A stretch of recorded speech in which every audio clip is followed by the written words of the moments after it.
আসসালামু আলাইকুম। অনেকের দেখলাম যে গুগল অ্যাডসেন্সে ইউএস এর ট্যাক্স ইনফরমেশন সাবমিটের ক্ষেত্রে অ্যাকচুয়ালি সাবমিট না রিসাবমিটের ক্ষেত্রে কিছু প্রবলেম হচ্ছে, যেমন অ্যাপ্রুভ হচ্ছে না। অনেকের এই টাইপের নোটিফিকেশন দিচ্ছে যে ফাইল মিসিং। অনেকে আবার বলছে যে আমার তো টিন সার্টিফিকেট নাই, আমি কি করব, আমাকে কি করতে হবে।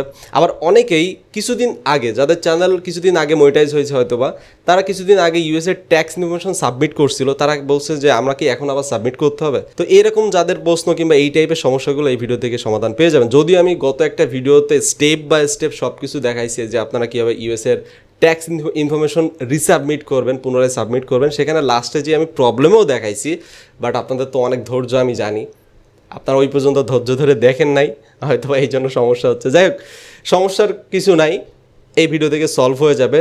আর রিসাবমিট কিভাবে করবেন সেটা জানার জন্য ওই ভিডিও দেখা লাগবে। এই ভিডিওতে আমি দেখাবো না, জাস্ট এই ভিডিওতে প্রবলেমগুলো বলে দিচ্ছি। যাদের ইউএসএ ট্যাক্স ইনফরমেশন অ্যাপ্রুভ হচ্ছে না কিংবা এই টাইপের ফাইল মিসিং প্রবলেম হচ্ছে, অনেকে 2-3 দিন ধরে বসে আছেন, অ্যাপ্রুভ হয় না। আপনারা যদি এইভাবে বসে থাকেন তাহলে কিন্তু অ্যাপ্রুভ হবে না। আপনাকে ছোট্ট একটা কাজ করতে হবে। তার জন্য আপনার গুগল অ্যাডসেন্স অ্যাকাউন্টে চলে আসবেন, আসার পরে পেমেন্টসে ক্লিক করবেন, দেন পেমেন্টস ইনফোতে ক্লিক করবেন।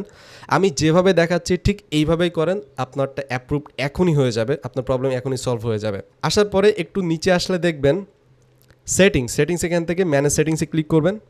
এইখানে আপনার প্রথম কাজ হচ্ছে আপনার অ্যাডসেন্স অ্যাকাউন্টের নামের দিকে ফোকাস করা। এই যে অ্যাডসেন্স অ্যাকাউন্টের যে নামটা আছে এটাতে ফোকাস করা। আমি একটু নিচে আসলে দেখবেন এই যে নামের পরে যদি ডট থাকে, আপনার অ্যাডসেন্স অ্যাকাউন্টের নাম কিন্তু এটা, তো এই অ্যাডসেন্স অ্যাকাউন্টের নামের পরে যদি কোনো রকম কোনো ডট থাকে কিংবা কমা থাকে কিংবা হাইফেন থাকে, এটা কিন্তু রাখা যাবে না। সেটা আপনার এনআইডি কার্ডে থাকলেও কিন্তু রাখা যাবে না। আমার কিন্তু এনআইডি কার্ডে এমডির পরে ডট আছে, বাট আমি অ্যাডসেন্স অ্যাকাউন্টে কিন্তু ডট রাখতে পারবো না। তো আপনার এনআইডি কার্ডে যদি এরকম কোনো ডট থাকে কিংবা হাইফেন থাকে কিংবা কমা থাকে, সেটা যে কোনো কিছুর পরে হতে পারে, এমডি এর পরে হতে পারে, এসকের পরে হতে পারে, কিংবা যে কোনো রকম এরকম ডট কমা হাইফেন কিন্তু আপনার নামের মধ্যে রাখা যাবে না। শুধুমাত্র আপনি লেটার রাখতে পারবেন। তো যদি কোনো ডট থাকে সেটা অবশ্যই আপনারা কেটে দিবেন।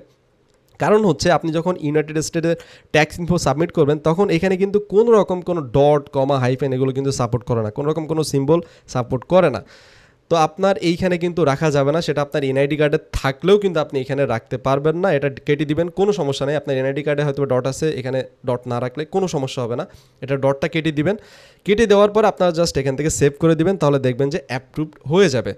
আপনি হয়তোবা অলরেডি রিসাবমিট করছেন, বাট ওইখানে হয়তোবা ফাইল মিসিং প্রবলেম হচ্ছিল, তো আপনি ডটটা কেটে দিয়ে সেভ করলে দেখবেন যে অ্যাপ্রুভড হয়ে গেছে। তারপরও যদি অ্যাপ্রুভড না হয়, তাহলে আপনারা ওই যে সাবমিট মিসিং ফাইল, ওইখানে যে আপনার যদি টিন সার্টিফিকেট থাকে, তাহলে আপনার টিন সার্টিফিকেট যে পিডিএফ ফাইলটা আছে, টিন সার্টিফিকেট এরকম একটা আপনি জেপিইজি ফাইল কিংবা পিডিএফ ফাইল কিংবা জেপিজি ফাইল, যেগুলো অ্যাকচুয়ালি গুগল অ্যাডসেন্স সাপোর্ট করে, এখানে যে দেখতেই পাচ্ছেন কী কী ফরম্যাট সাপোর্ট করে, তবে বেস্ট হচ্ছে পিডিএফ ফাইল কিংবা জেপিইজি ফাইল। এটা করে আপনার টিন সার্টিফিকেট আপনি আপলোড করতে পারেন। যদি আপনার টিন সার্টিফিকেট না থাকে, অনেকেই আছে যারা United state tax info tin certificate ছাড়াই সাবমিট করবেন, তারা এনআইডি কার্ড আছে না, এনআইডি কার্ড যদি থাকে তাহলে সেটা ফ্রন্ট সাইড কিংবা ব্যাক সাইড, কিংবা না ফ্রন্ট সাইড এবং ব্যাক সাইড একটা পেজে এনে সেটাকে একটা পিডিএফ করে কিংবা জেপিজি ফাইল করে সেটা আপনারা সাবমিট করতে পারেন। অথবা আপনার যদি এনআইডি কার্ড নাও থাকে, আপনি জন্ম নিবন্ধন আছে সেটার একটা কপি জাস্ট আপনি ওখানে সাবমিট করতে পারেন। সেটাও যদি না থাকে, আপনার যদি ড্রাইভিং লাইসেন্স থাকে, ড্রাইভিং লাইসেন্সের মেইন কপি, মেইন যে পার্টটা থাকে ফ্রন্ট এবং ব্যাক, সেটা আপনারা এক পেজে এনে আপনার সেটাকে আপলোড করে দিবেন, ওখানে সাবমিট করবেন। সেটাও না থাকলে আপনারা পাসপোর্টের যে মেইন যেখানে আপনার নাম, পিকচার, আপনার ছবি সহ যেটা থাকে, ওইটা আপনি পিডিএফ করে কিংবা জেপিজি ফাইল করে আপনি আপলোড করে দিবেন। তাহলে দেখবেন যে 2-3 ঘন্টার মধ্যে আপনার অ্যাপ্রুভ হয়ে যাবে। সেকেন্ড হচ্ছে, যারা কিছুদিন আগে ইউএসএ ট্যাক্স ইনফরমেশন সাবমিট করছিলেন, তারা কি আবার সাবমিট করবেন কিনা, তার জন্য আপনারা একটু চেক করে নেবেন। আপনার গুগল অ্যাডসেন্সের মধ্যে যাবেন, সেটাও কমেন্ট স্ক্রিনে যেই দেখাই। এটা চেক করা খুবই সহজ। আপনারা প্রথমে অ্যাডসেন্স অ্যাকাউন্টে চলে আসবেন আগের মতোই, দেন পেমেন্টসে ক্লিক করবেন, পেমেন্টস ইনফোতে ক্লিক করবেন, দেন ম্যানেজ সেটিংসে ক্লিক করবেন। ক্লিক করার পরে ঠিক এইখানে চলে আসবেন। এখানে আসার পরে দেখবেন যে ইউনাইটেড স্টেট ট্যাক্স ইনফো আপনার এরকম থাকবে।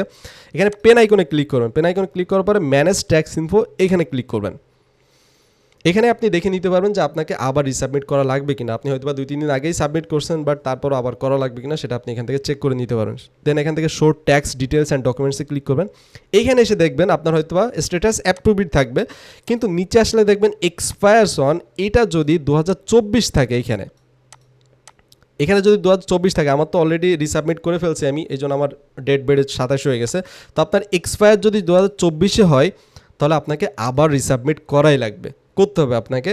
কিন্তু যদি আপনার এরকম 27 থাকে 2027, তাহলে আপনাকে আর করা লাগবে না, আপনার কাজ অলরেডি হয়ে গেছে। কিন্তু আপনার যদি এখানে 2024 থাকে এক্সপায়ার, যদি 2024-এ মানে শেষ হয়ে যায় আপনার এই ইনফরমেশনের ডেট যদি 2024-এ শেষ হয়ে যায়, তাহলে আপনাকে আবার রিসাবমিট করা লাগবে। যদিও আপনার হয়তো একটা নোটিফিকেশন যদি চলে আসে তাহলে হয়তো আপনার করা লাগবে, বাট তারপর আপনি এখান থেকে চেক করে নিতে পারবেন আপনার এক্সপায়ার্ড কত সালে হচ্ছে। থার্ড হচ্ছে যাদের টিন সার্টিফিকেট নাই, এই টাইপের যে টিন সার্টিফিকেট এটা যাদের নাই তারা কি করবেন, তাদেরকেও রিসাবমিট করতে হবে, তাদেরকেও এই ফর্ম ফিল আপ করতে হবে, কিন্তু আপনারা ওইখানে টিনের জায়গায় ওই যে ই টিন থাকে ওইখানে আপনারা বাদ দিয়ে দিবেন, ফরেন টিন যেটা ওটা বাদ দিয়ে দিবেন, ওটা দরকার নাই।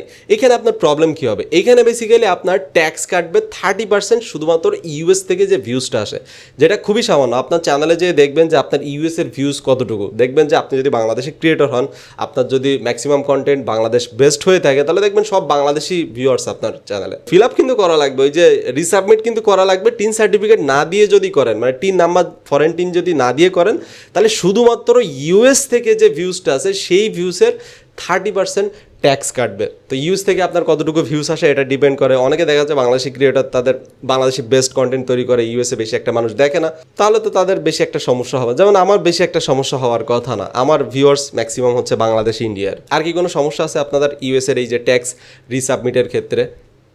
থাকলে আপনারা বলতে পারেন, কমেন্ট ফাঁকা আছে, আমি আছি। ওকে, আল্লাহ হাফেজ।